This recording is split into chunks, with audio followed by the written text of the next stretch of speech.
Welcome to Trends with Benefits, an award-winning podcast by Van Eck with a forward-looking perspective. We explore new ways of thinking about the markets, work, and life. Here's your host, Ed Lopez. All right, welcome to Trends with Benefits. I'm Ed Lopez, and my guest today is Shannon McLay, CEO of Financial Gym. I should say CEO and founder of Financial Gym. And she returns. She was one of my first guests on the podcast, guest number 8, I believe. And so thank you for that, Shannon, and helping us get started. And thank you for coming back on. Well, you're welcome for helping this podcast be as successful as it is. I'm excited to be back. 4 years later, a lot has happened, and I'm excited to chat with you again, Ed. I caught you on the Today Show, which I thought was awesome. How did that spot come about? The Today Show profiled Financial Gym, I think I want to say it was about 6 years ago in 2018. Interestingly, it was because one of their producers saw one of our Instagram ads and she was like, oh, this sounds interesting. And so we were fortunate enough to get a profile from the Today Show. And then what I realized is once you have that, it's kind of like they keep you in their Rolodex. So every now and then you get the call of, we're doing a segment and we think you could be, perfect for it. And so it's been a little while, but it was excited to be back. This was my first time back in studio in almost 6 years because we did a pandemic episode that was virtual. So it was fun being back in studio. It's very anxiety inducing for me to watch everybody work at the Today Show. I have so much respect for what they do every single day to get an hour of content live and on national television. It was really impressive. It's a job I can never do. Yeah, I can't imagine. I'm not obviously not done the Today Show, but I've done like CNBC and Fox and some other news shows and sat in the green room and watched these anchors or reporters run back and forth or sit. It's wild in there sometimes. Yeah. It's nonstop. I mean, if you like that, I can see a certain type of person loving that every day. Not me. That's too much stress on a daily basis. Yeah. Well, that's awesome. And yeah, like you said, I'm sure there's a lot to talk about things that have changed in the last 4 years since the last time we talked. But I'm wondering, what, if anything, did the recent presidential election tell you about people's mindset around finances? It actually confirmed something we already knew here at Financial Gym, and that is that financial health is a crisis in the United States, and it's been a crisis. I've been in this seat for 11 years now. And for 11 years, I have seen the figures of 70% of Americans living paycheck to paycheck. And certain communities, it's even worse than that, those statistics. And they haven't really changed, broadly. And I think we saw it get tested in an extreme way when the pandemic happened in 2020. And there were all those, stimulus checks, the stimmy checks, as we heard online going out there. And those had to happen because so much of America was living paycheck to paycheck, right? And literally couldn't make it to pay, their rent and their bills. So the government did have to step in and provide all that stimulus. We were not surprised that the government needed to. And then, people feel like they're getting their footing again, heading into 2021, 2022. Then we get hit with inflation and the stock market takes a dive. And then people start feeling inflation in a really big way in their budgets. And I've been in the seat, like I said, 11 years. I've been in the financial services industry for 24 years. And I think this is for the American consumer, this recent inflationary pressure probably had the biggest impact in recent memory. And that was what people were taking to the polls. So it wasn't just that, eggs were 9% higher 2 years ago. It's that everything was higher and more expensive 2 years ago. And what happens is when people don't have, and they're living paycheck to paycheck, or they don't have enough saved, those added expenses end up on a credit card. And then what happens is every month you're not paying off the credit card balance starts to build and it starts to roll and then, kind of gets out of control. And what we see and we believe happened in the polls was that people are feeling that lasting effect of inflation because they're still sitting with it, because they're still sitting with credit card debt. We just had a client who left the gym in 2021 because they felt like they were doing financially well. So we call them self-graduators. So he left and said, I'm doing great. he's back with us because he has $55,000 of credit card debt, and he was surprised by it. It built up over time, and, he needs to come back and work it off. But it's a common situation we are seeing across the board, especially because you not only had inflation happening, higher prices, people having to put on a credit card, but then you also had the end of last year, October of 2023, you had student loans return. Now, we had people who did not have student loan payments for 3 years. They missed that in their budget. We kept reminding our clients, remember, student loans will come back, student loans will come back. But if you weren't preparing for that $200 to $500 to $1,000 a month expense coming back in your budget last October, that's also been compounding as well. We've had a year of student loan payments. So it's just a perfect storm of financial challenges. It's funny how much things have changed, but how much they've stayed the same. And I'm wondering the people's mindset and behaviors. I wonder if that's the constant. I mean, what are the obstacles that you see to people becoming financially fit? Yeah, I think it's number one, it's financial literacy, right? We have a financial literacy crisis in the U.S. as much as anything else. People don't understand typical common financial terms. That's a challenge. 2, money is taboo. I said it on the Today Show. I always say we're more comfortable getting physically naked with somebody than financially naked.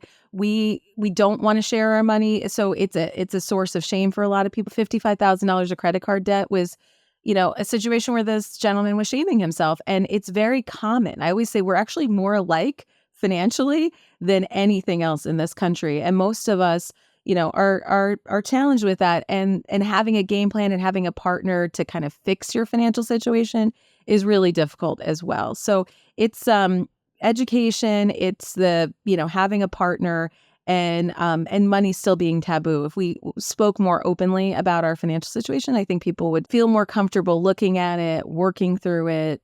What we say is at the Financial Gym is most people feel fear, shame, and anxiety around their money, and the things that we're afraid of cause us shame or anxiety, we avoid, right? Like I tell people, I'm afraid of heights. Like I'm not trying to go scale Mount Everest, right? Like I'm not trying to put myself in a situation where it's going to create anxiety and fear.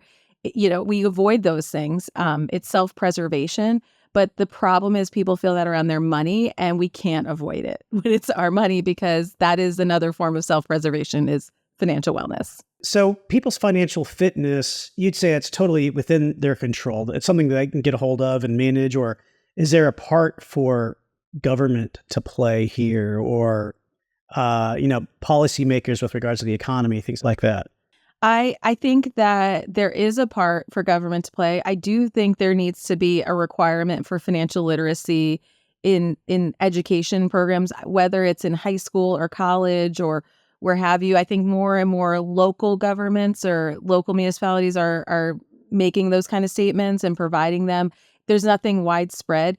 I do think that, people ask me all the time, what's the issue with financial wellness or with the, financial health crisis in this country? And like I said here, it is financial literacy, but financial literacy is just like regular literacy.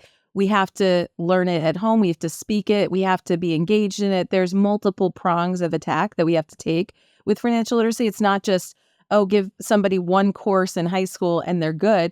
You do that one course in high school, you go to college, you forget, and you open a credit card, or you do something, and you're sort of remembering, or your financial challenges are changing, and maybe that high school course, you've outgrown it. Then you graduate from college and you're trying to decide where you work and where you can live, and do you have roommates or not? Understanding those sorts of things is it changes over time. So we can't just have education and provide that kind of guidance for people and not have ongoing resources for people as well. What do members of Financial Gym, what can they expect when they work with you? Like, what's the basic process in terms of getting fit, getting started? Yeah, so it's like a regular gym. We say anyone can work out here. So, we don't care what you look like financially. We just care about where you want to go. So the client journey is based on where they're starting from. But, our clients pay a monthly membership fee, just like a regular gym. Unlike just like a regular gym, you get paired with what we call a financial trainer or your BFF, your best financial friend. The first session you have with your financial trainer. We call it the financially naked session. We love that term because it's tongue in cheek, but we're also acknowledging and speaking to the elephant in the room that money is taboo. It creates anxiety and tension.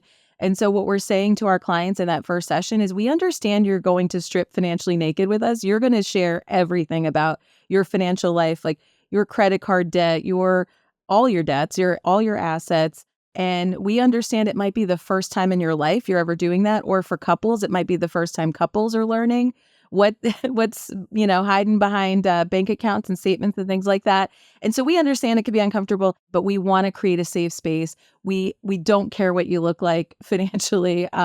Just like a doctor's office, when you have to go at a doctor's checkup appointment, the doctor doesn't care what you look like, except that, how do you get physically healthy? We're the same way. We don't care how much credit card debt you have, the student loans. We just want to help you put a plan together for how you can fix it. And so after that first session, our clients get their plan. It's a very, robust roadmap. But what we've learned over the last 11 years of getting people financially healthy, we know at that point, we actually have to break it down. And, I used to be a Merrill Lynch financial advisor 13 years ago before I started Financial Gym.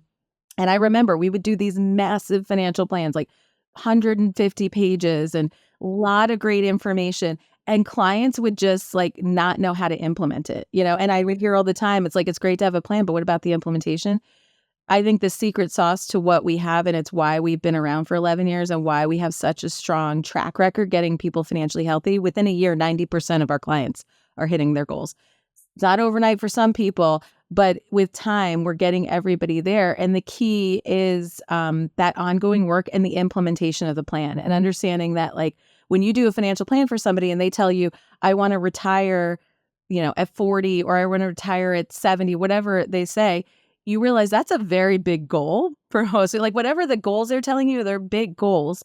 It's just like saying you want to run a marathon. If I say I want to run a marathon today, I'm not going to run 20 plus miles tomorrow, right? I'm going to put a plan together. I'm going to do some at a time. I'm going to have rest days. I'm going to have setbacks.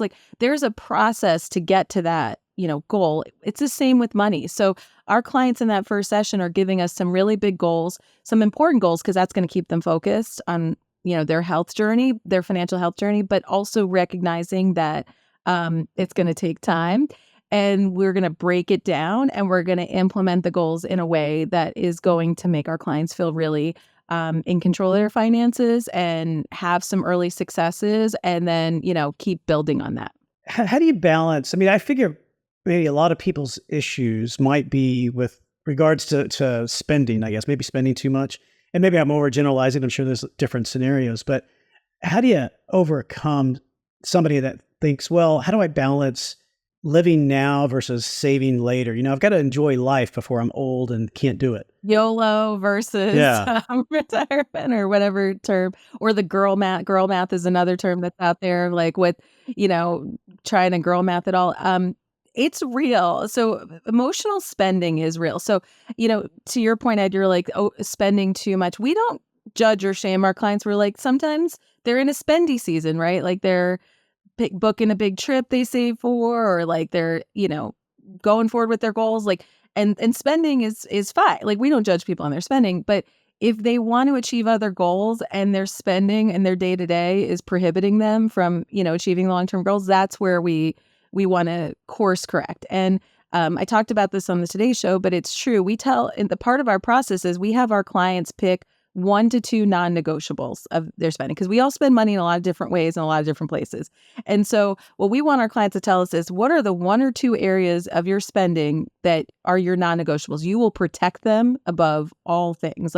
Do not have me cut this, or this out of my life. Like Marie Kondoing, the things that bring us joy.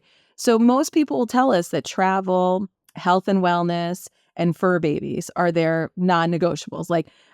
We joke, we use internally the term pickles. Pickles is somebody's dog, right? Pickles, is expensive. Actually, most of our clients, we say the average cost for a fur baby is about $250 a month. I just talked to a client who's paying $500 a month for health insurance for their 2 dogs.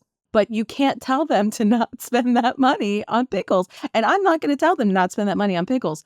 But what I am going to say is, okay, if Pickles needs $500 a month for health insurance, then maybe we can't go to TJ Maxx so much, or maybe we can't go to Nordstrom, or maybe we can't get that new pair of shoes, or maybe we need to stop eating out so much, or one of the areas that are negotiable, right? And what's interesting in the non-negotiable exercise, and we use this with clients, they'll tell us those areas. We review their spending. Most people are spending money at Amazon, Uber, Seamless, Grubhub, some, web app thing, and then some kind of shopping experience. If you live in New York, it's Duane Reade, because there's a Duane Reade on every other block. And we see Duane Reade quite frequently and a New Yorker's spending. But the point is, we're not saying that to shame somebody that they're ordering out from Seamless or too much or Postmates. What we're trying to say is you didn't tell me Postmates was a non-negotiable. So if it's truly a non-negotiable, then we have to look and say, how can we spend less on Postmates so that we have money for our plane ticket to Portugal? Because travel is what we'd rather do, not necessarily eat out. And that's kind of the work. That's why sometimes it takes a little while for clients, because we don't want to take away everything for them, but we want them to spend the money on the things that they find as their non-negotiables. But the problem is most people are spending it on things because it's so easy to spend our money between credit cards, apps, all of that. It's easy to mindlessly spend. When it comes to the saving part of things, are there hacks that you found that help? Well, let me start there. Let's see what you have to say about that. Yeah. So budgets are like diets. No one wants to be on one. We actually rarely use the word budget with our clients because we know that getting financially healthy is as much a mindset shift as anything else. So we have our clients set goals, and the way to budget it's called goals-based budgeting, but that's the one that works the best for our clients, which is, let's say you want to get a new fur baby, you want a new dog. You know that dog is going to cost $1,200 because, dogs are expensive. So with all the startup and everything like that. So let's say it's $1,200 for pickles. And you want to get pickles within the next year. So we just take 1,200 divided by 12 months in a year. And now we've got our goal is $100 a month for pickles. So we tell our clients, set up a savings account. And you can set up as many savings accounts as you want. We actually encourage this with clients, multiple savings accounts, we feel like is a really great hack for savings. So we've got clients with, fur baby accounts, tattoo accounts, travel accounts, whatever it is they want to do.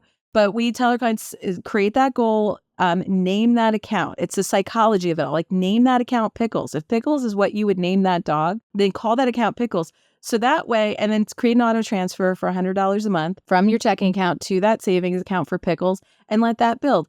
And what'll happen is you will start, and we see our clients, they will start adjusting their spending based on making sure Pickles has his money, right? Or, making sure I have money going to my travel fund. Because you spend based on essentially what's left in your bank account, and you'll spend less and less because you're like, oh, I want to make sure I get money in that account. Or if you need money, to cover credit card bills or whatever, then you realize you got to take money from Pickles. That's you feel different when you got to take money from Pickles versus, oh, it's just my emergency fund. I don't know why I have this. When you create a purpose and a name for your savings, you actually will defend that savings account more in your spending. And you mentioned earlier, like when you were a financial advisor at Merrill Lynch, implementation's a really, it's another thing. Getting the plan's great. Implementing's another story. As my way of segueing into your new advisory service, maybe you can talk to me a little bit about that and what was the impetus for that, taking people from Financial Gym into, is it FG Advisory? Yeah, FG Advisory is our SEC registered RIA component. It's a wholly owned subsidiary of Financial Gym. For years, Ed, we have been helping clients get financially healthy.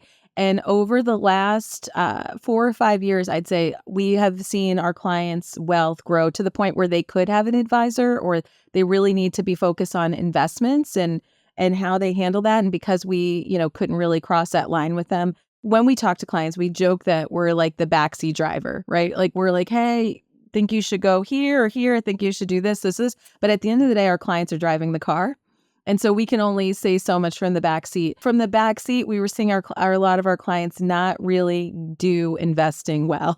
Either they were avoiding it. They were just building up cash because they were anxious about setting up an account, or they were going to, robo advisors and not being happy about not having a human advisor, that they could speak to, or they would try to find traditional advisors and get told right and left, you don't have enough assets for us to talk to you. And Let me tell you what, that goes up to a client we had who has $900,000 of assets, and she met with an advisor who told her his minimums were $1 million, so he could not help her.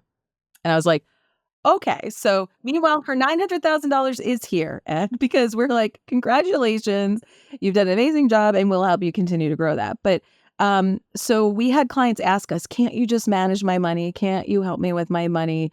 Can't you do that? So we went through a process last year with the board to get it approved, to, did the work to see what it would look like, how we could do it. We went through all of that at the end of 2023, launched the RA in March of 2024. We now have we're approaching 40 million in AUM, and it's 95% of our assets have come from our coaching clients exclusively. Whether they're actively in coaching, they were previously in coaching, or they found us in coaching in 2024. They came to us with, we have clients who started with us in coaching in 2024 who have investment accounts and wanted guidance. And, the way we approach it is that from a coaching standpoint, we're just here to give you, guidance, and we're in the back seat. If you want to talk to our advisory team, they're here. And most people did want to talk to our advisory team. So it's an exciting stage for us because, and it's been interesting launching the RIA, getting our clients, the transition process of opening accounts and moving over assets. And I've gotten to speak to a lot of our clients in this process. And it's amazing to know that many of these clients started with us 2017, 2018, 2019, and the coaching program. And now some of them have $700,000, $800,000, $1 million plus that they have built in wealth. And a lot of them saying the only reason why I have this wealth is because of you guys. So of course, I want you to manage my funds. Like the only reason why I'm talking about funds to manage is because 4 years ago or 7 years ago, I started on this journey with you. And that's really fulfilling for me and the team because, as the backseat drivers, we love being on the client journey with our clients. I always say sometimes the ride is more fun than others, like when clients take a hard left and, quit their job and, do things like that, or, want to take an 8-month sabbatical. You're like, okay, how do we plan for this? Sometimes it's fun when they get the job they wanted or the bonus or the pay increase or things are coming together. They paid off the student loans. Like those are exciting times. But, now it's funny with the investment part, I tell clients we're driving the car now. Okay. So if we're going to invest your money, we have discretion and we're driving the car. And it's so funny because our clients are like, thank God, I just need somebody to drive my car for me, like my investment car. And we tell them, we're like, you're a ride or die. You're our passenger princess. Like we want you to know exactly what's happening. We want to educate you. Now we've been educating you on budgeting and saving and interest rates. Now we want to educate you on your investments. And we have some clients who are like, can you just drive? And I want to take a nap because this stresses me out. And then we have some clients who are like, can you drive, but explain, what's happening. And we joke now it's like graduate school for our gym clients. So they've learned, this amount, and now we're leveling them up and helping them really take advantage because especially, we have 68% of our clients are female and female identifying. And there's a lot of fears and emotion around money, but also investing. And, we see so many clients sitting in cash. I think I joked before we started recording that we had a lot of clients have $100,000 plus sitting in a high yield savings account, not really ready to use it for anything. And my messaging is like, I understand that you've been scared to invest this and scared about, quote, losing money. But I said, your worst nightmare is literally happening every single day because you are literally losing money every single day to inflation by sitting in that high yield savings account. And I know in the last year or two, clients have been really excited about 5% high yield savings account rates. But I like to point out to them, if your high yield savings account's paying 5%, that's because inflation is 7 to 9%. So inflation is still killing you. It's just at a bigger rate. So, we really, cash is a very important asset class to help you grow.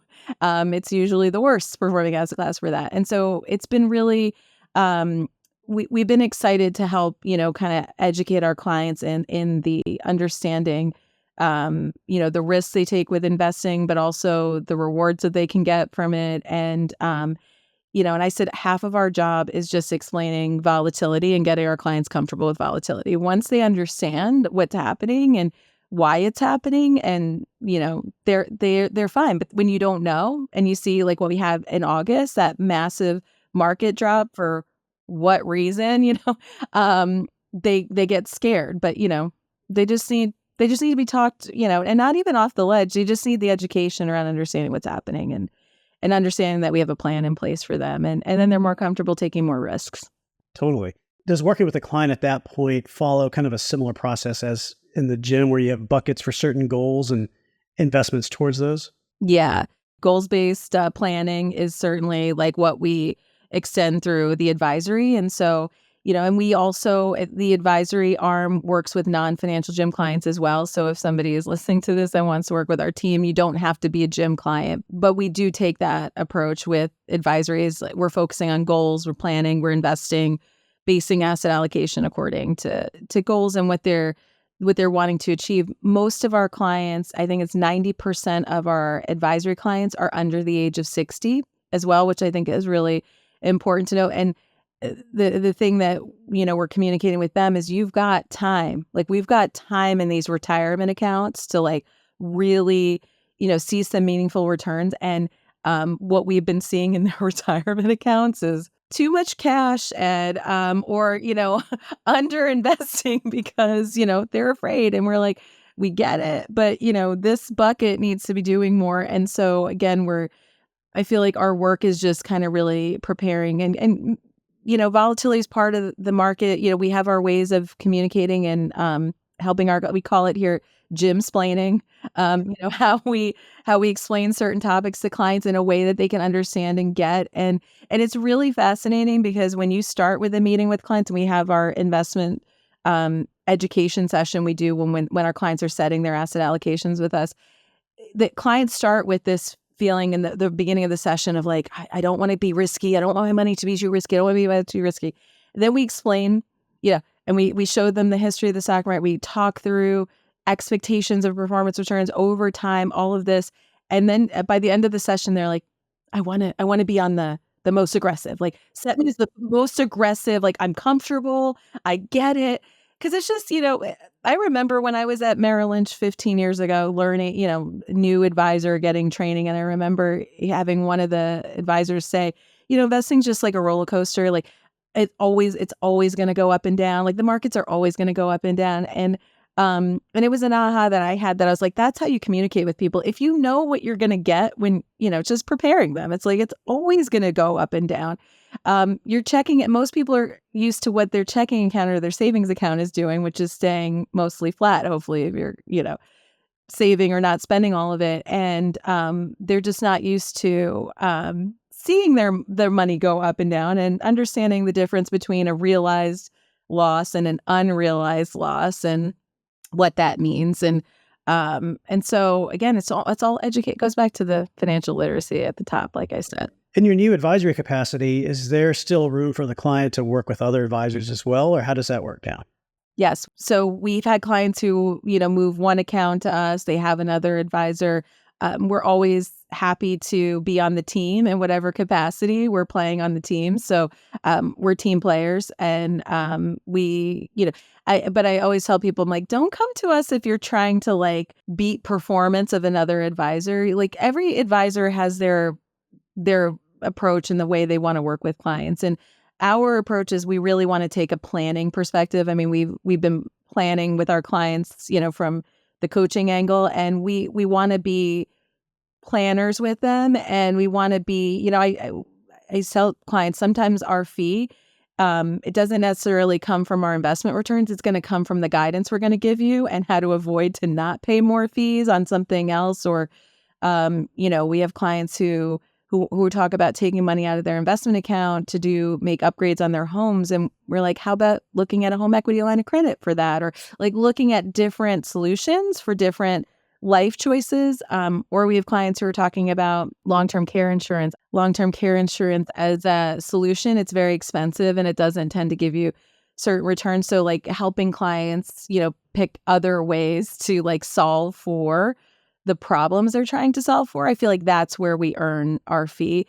So we say, yes, we're happy to be another advisor in your portfolio, but if you're going to be like, hey, I'm going to compare your returns to that one, you can pick another advisor for that. It's, again, not that we're not concerned about returns. I'm invested in our portfolios, our entire team that gives you guidance. We are invested in our portfolios. That's important for us, that we eat what we're serving. I see that frequently. I saw that when I was at Merrill Lynch. I saw guys invest their clients one way and have their own investments a completely different way, knowing that there were more fees in the client products and, different products that maybe the advisor made more money on.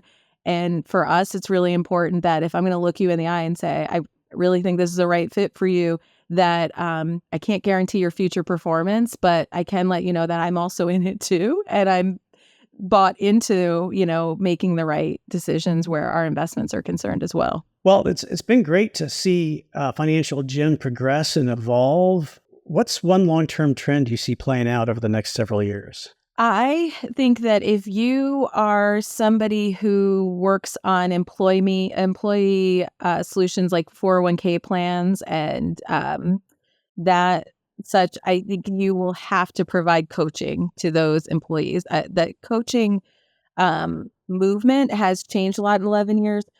In the last 3 years in particular, some of the largest players in at-work benefit solutions like 401k providers have specifically come to us at Financial Gym and specifically asked us about how they can build a coaching division, because the benefits managers are telling them their employees need more solutions, more guidance, instead of just keep contributing to the 401k plan. Or, they don't need to necessarily understand the investments in the 401k plan because they can't contribute to the 401k plan because they don't have money to invest. So we're seeing more of, and it goes going back to the issues in our country that our country is facing, is that people are struggling financially, and the employers are looking to the benefits providers to be the solution. So if you're a benefits provider on 401k solutions, you will need to have a coaching program available for employees. You remember trend or fad? Yeah. Awesome. Well, let's play a little round of trend or fad. All right, first one, artificial intelligence, trend or fad? Trend, unfortunately. How about finfluencers, trend or fad? Unfortunately, I think this is a trend as well. What I would like to see from finfluencers is more fin literacy in what they're influencing. It's a hard one to say. Yeah, because I believe in it and I love it. I think that people need to learn about financial literacy in a lot of different sources. So I'm here for the TikTokers and the Instagrammers and the YouTubers.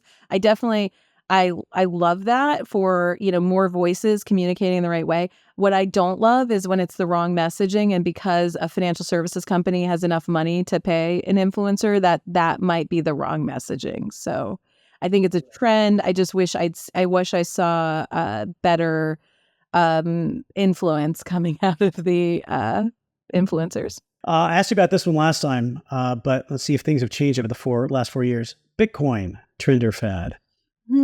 Yeah, trend, not going away. That's another thing that we're kind of talking to our clients about too, because we talk to our clients a lot about bubbles, bubbles bursting. That's we're ways to help kind of navigate their financial picture. Most blow-ups in the stock market happen because there's bubbles somewhere. So there was a crypto bubble, a few years ago, but it wasn't widespread because it wasn't widespread distributed. Our concern, with this new administration is that it might, there's not regulation, a lot of it at all in crypto. And now you're going to have more and more people, engage in it and not know. My biggest concern with crypto investing, I tell our clients, is just the lack of liquidity.